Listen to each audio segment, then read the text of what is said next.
Hello.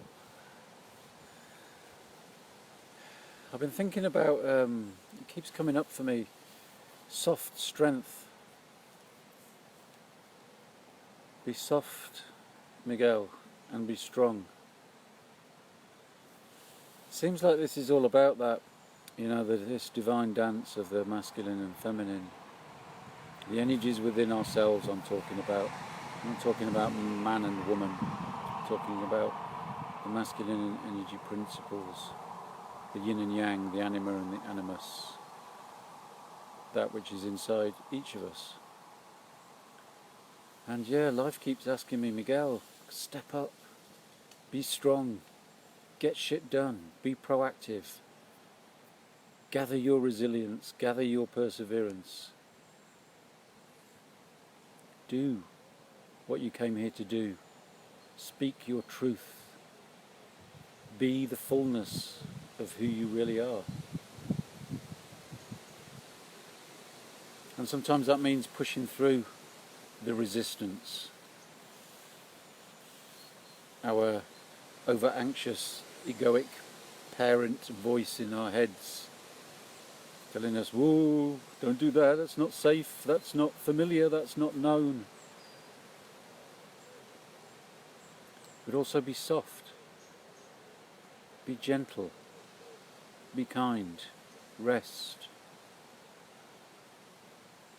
nurture yourself. Love in action. That our actions arise from a loving, soft place inside us. Not that our actions run or arise from a fearful place, because that just contributes to all the fear that is already pretty prevalent in our world. And sometimes it seems like it's a bit of a grim place. There's all this stuff about the Amazon rainforest burning. Yeah, our trees. Brothers and sisters of this tree, my grandfather tree.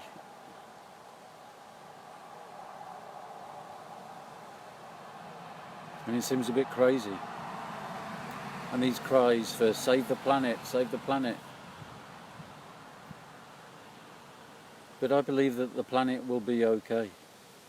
I know that the planet will be okay.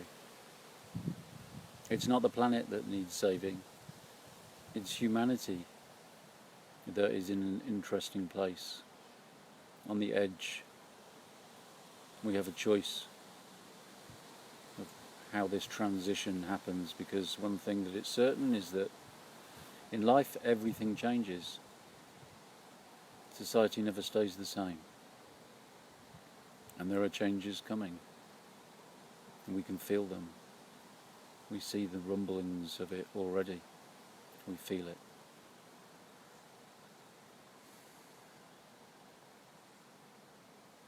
But yeah, it's humanity. We need to, alleviate the suffering where we can in the world and do what we can to address the symptoms of this lack of consciousness, this disconnectedness that we have from Source, this loss of the sacred. Yeah, by all means, we all do what we can to address and put balm and help these symptoms of the current craziness. But also we have to look at the roots. Look at the root causes, and the root cause, it seems to me, is the fragmentation, the duality, the separation of man and woman in the world, which is a reflection of the inner masculine and feminine within each of us. So we learn to integrate this, to honour the feminine within us and honour the masculine within us, regardless of whether we're in a female body or a male body. It doesn't matter. The old ideas of, oh, I'm a man, so I should behave like this. Look where they've got us. The old ideas of, I'm a woman, so I should be nice, I should be a good girl, I should be a certain way. No. Those stories are outdated, they're crumbling. They don't belong anymore. We are creating a new story with every thought, with every word, with every action that we make, that we take.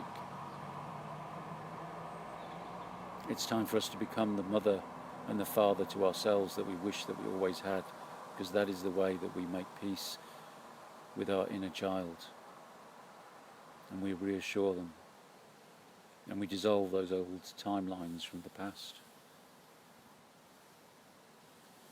What would you have loved to have received from your mother that you did not get? Then give it to yourself now. And what did you not receive from your father that you wish that you had had? Then give that to yourself now. And the alchemy and the union within happens. It's simple, not always easy. Because when we make that journey back to the heart, we may have to feel pain that was unexpressed at the time of the trauma and the wounds that were inflicted on us. But those wounds were gifts. They were gifts because everything in life always wants us to be our greatest possible self. Maybe our higher self, not this personal, small human self. Our higher self. Just like an apple seed grows into the greatest apple tree bearing loads of fruit if it can. It doesn't need to think about it or work it out. It is programmed into that seed, the same that it is programmed into us. But because our external environment has not been conducive to us being our greatest possible self, we go through this journey, this hero's journey, this heroine's journey of getting lost, of being wounded, and in the healing of the wounds, in the finding our way home. That is how we become our greatest possible self.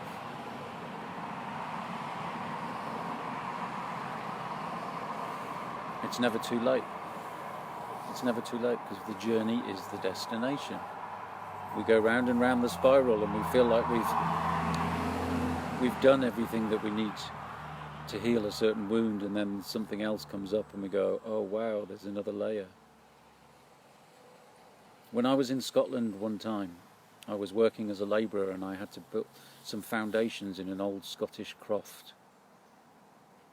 The old crofts were built without any foundations, just big stones on the bedrock, on the earth. And this croft that my friend had was experiencing some subsidence. And my job was to go and dig 4 feet square chunks out from under the walls and fill them with concrete. I would fill 4 foot with concrete, leave 4 foot, then dig out another 4 foot and fill it up with concrete. And in that way I was putting in the foundations after the building had been erected. And that's a metaphor for us. We can put those foundations in now, that ideally, perhaps, it would have been really nice to have had laid when we were young, when we were growing up in our formative years. But we can put the foundations in now, just the same as I did with that croft. Be the mother to yourself now. Be the father to yourself now. Be that love in action. Strength and softness. There is so much strength in softness.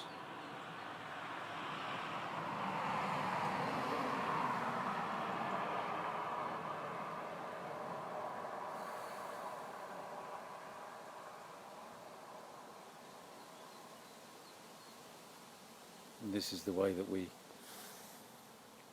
grow our roots deep into the sacred earth.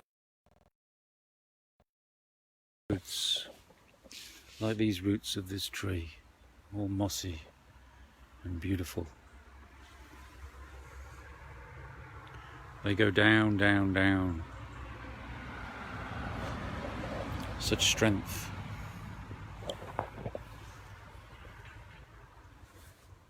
And such softness. listening to the wind caressing the leaves. Such a gentleness, such a grace. Just silently breathing in and breathing out so that there is life on earth. Yes, we say goodbye and we are sad for the loss of the trees in the Amazon, but they will return. Maybe not in our lifetimes, but they will return. I was thinking about my birds on my bird table because I'm moving home soon, and I thought, who's going to feed these birds when I'm gone? And it was like, as if I was being a little arrogant almost. The voice came, Miguel, the birds will be fine. They'll find other places to eat. They will adapt. Don't be so self-important that you think if without you the birds are going to struggle. They'll be fine. And the planet will be fine. It's us. They're in an interesting place. And this loving, strong softness, this union of the inner feminine and masculine seems to me the foundational work that we each need to do.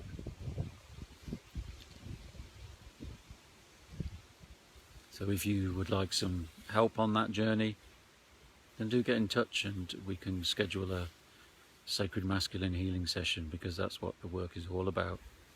Learning to love ourselves, come home to ourselves so that we can have more beautiful, loving relationships with others as well.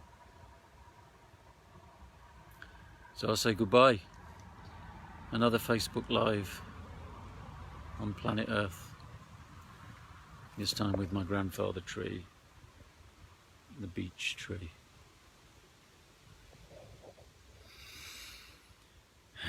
It's also sacred, huh? Be well. Be well. Lots of love.